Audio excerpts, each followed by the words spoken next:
Hi guys, I'm Karen Martin and welcome to my channel. In today's video, I'm going to be talking about interpreting emotions.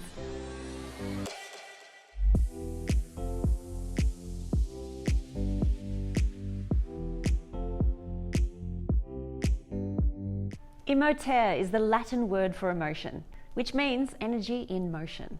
This is because emotions are like a force of expression coming forth from the nervous system of the body. Humans feel these expressions as emotions. Emotions are generally felt and described as anger, sadness, happiness, fear, disgust, surprise. These are the 6 basic core human emotions established by psychologist Paul Ekman. However, it's not just emotions that we experience. We also have feelings. Feelings are different combinations of these core emotions, perhaps with the added flavor of thought and perception. So with these added complexities, there are many different feelings or experiences of human emotion that we can have, such as disenchantment, exuberance, puzzled, serene, just to name a few. Your mind and your body have the capacity to experience a myriad of core emotions and feelings, or emotional energy. Emotions are primal survival drives, psychological reactions and responses prompting us to take action. Emotions and feelings are like guidance factors. They help us to survive, to navigate, learn, and to grow. Ultimately, emotions and feelings can be used as tools that we can use with our minds to effectively function and adapt to our environment, like little flags waving messages at us to help us navigate and get along. For example, the flag sadness could be indicating the message, hey you, this is loss and separation. You don't want this at all. Somebody make it stop. Who wants loss? This is not okay. Or the flag anger. How dare this happen to me? This is disappointing. This is not working. Or fear. You better run, tiger. Okay, so you're chasing me. Oh my God, I'm gonna die. Happiness. Yes, more please. Disgust. We'll avoid that for survival. That's nasty. Surprise, wow.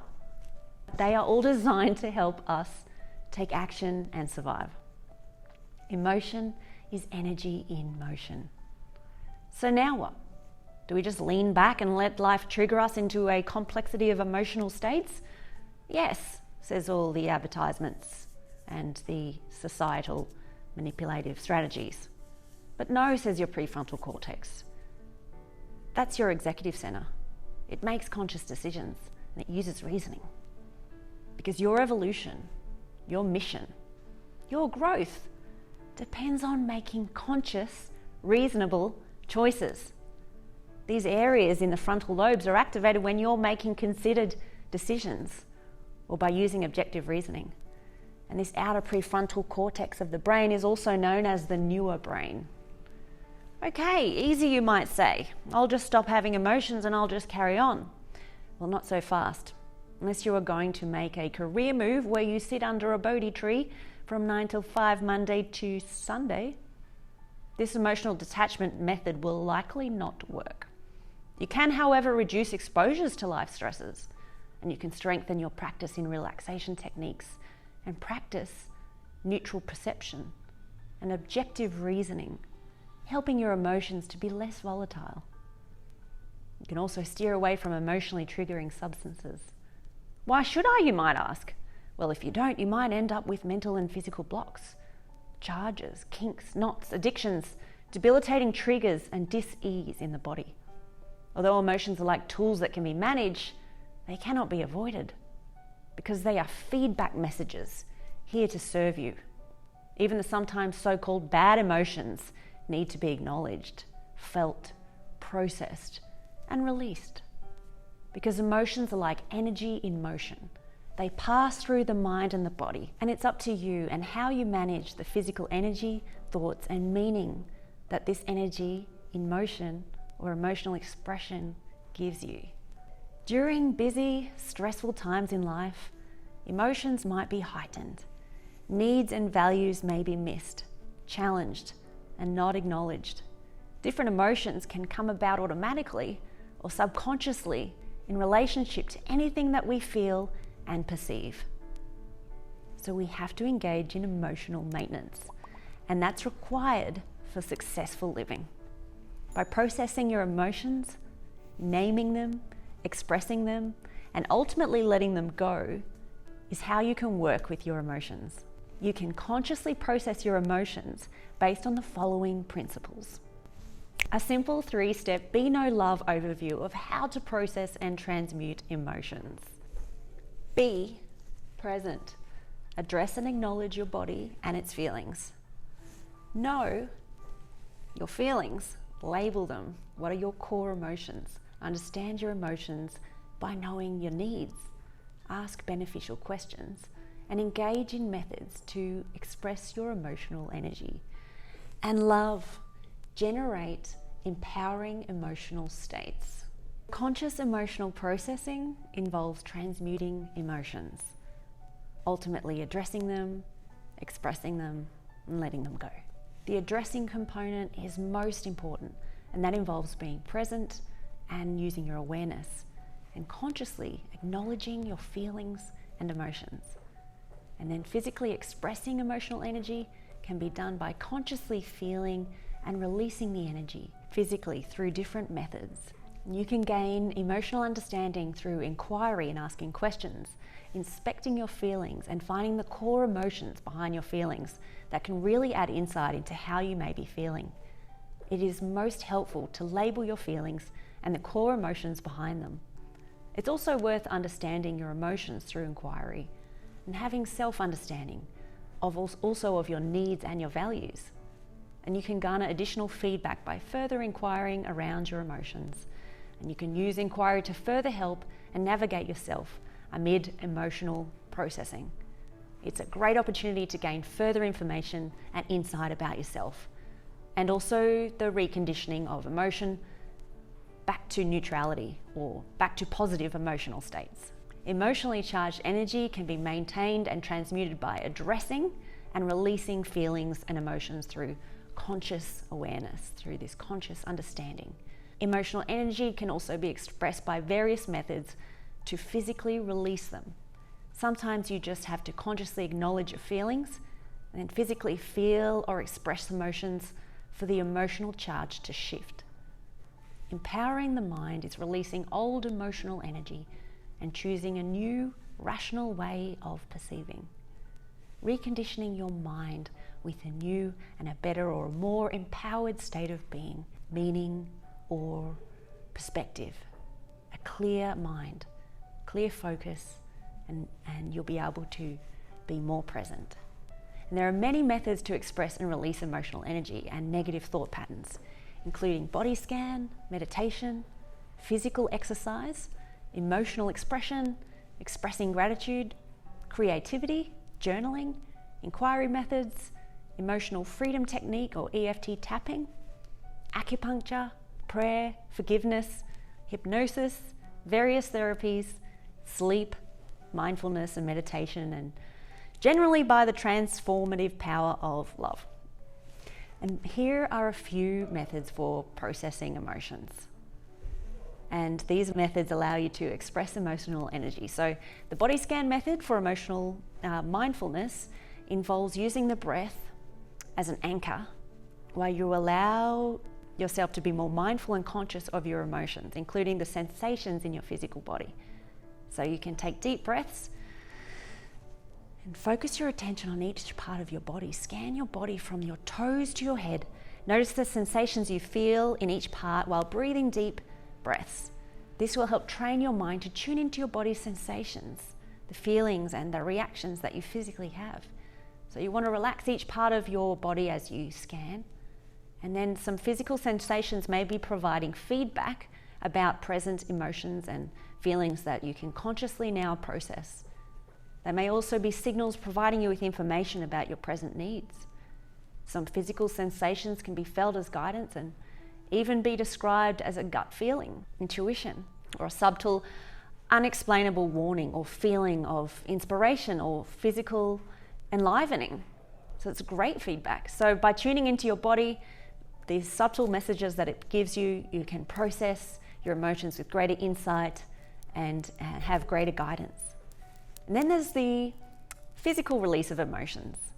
So where you can physically release excess emotions by engaging in exercise. This releases the energy brought on by an overstimulated nervous system that might be excited, nervous, or in the stress response, such as the fight or flight stress response.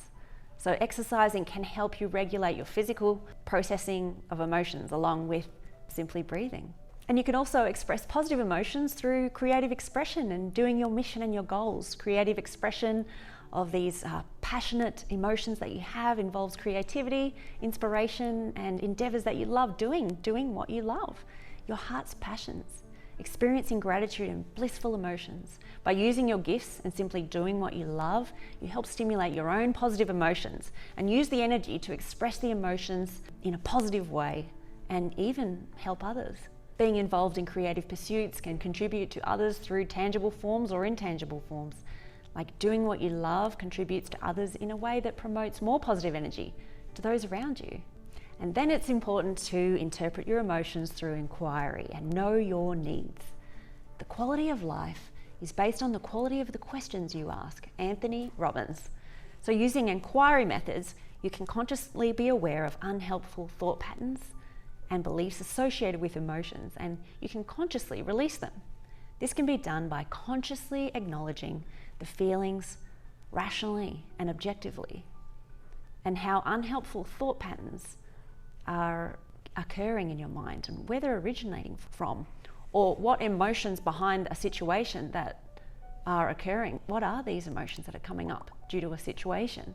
So some empowering questions to ask could be, what are the benefits of this situation? What is the worst thing that could happen? What is likely to happen? What else do I need to know to understand this situation? What is a better way I can view this situation? What is a more empowering meaning that I can make from this situation? And know your needs. Knowing your needs behind your feelings is not only helpful for you to understand your emotions, but also help you to communicate assertively to others regarding your needs. Needs can be generalized into the following categories: mental needs, certainty, order, growth; physical needs, food, water, exercise, rest, safety; fellowship, spiritual needs, free will, individual expression, appreciation, inspiration, play; rational needs, interpersonal boundaries, empathy, respect, trust, honesty, affection, love. So many great needs. Although some emotions feel good and some emotions feel bad, reality is neither a feeling of good or bad. Reality is said to be neutral, without a biased perspective, and perhaps even encompassing both sides of the duality spectrum with complete understanding.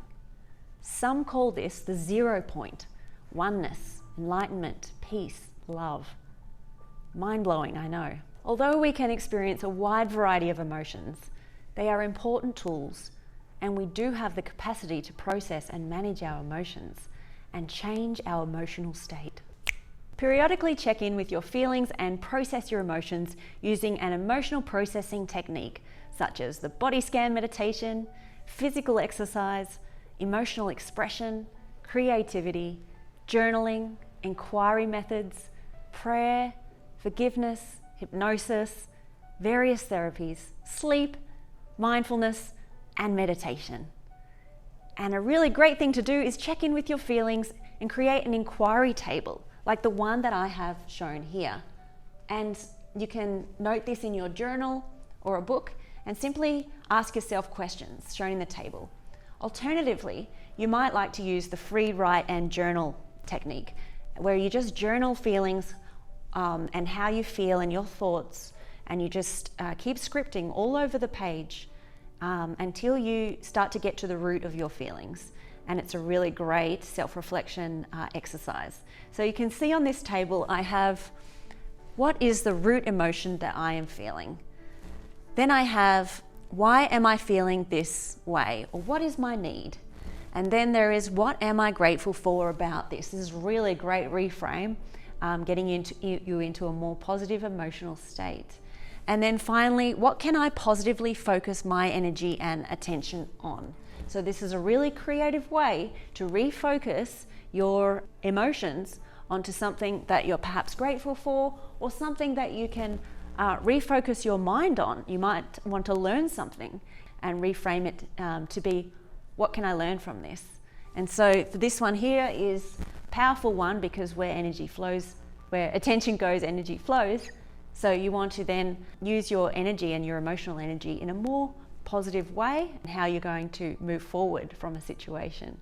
Thank you for watching. Please like, subscribe, and share this video if you enjoyed it, and I'll see you in the next video. Lots of love, and remember to live with gratitude.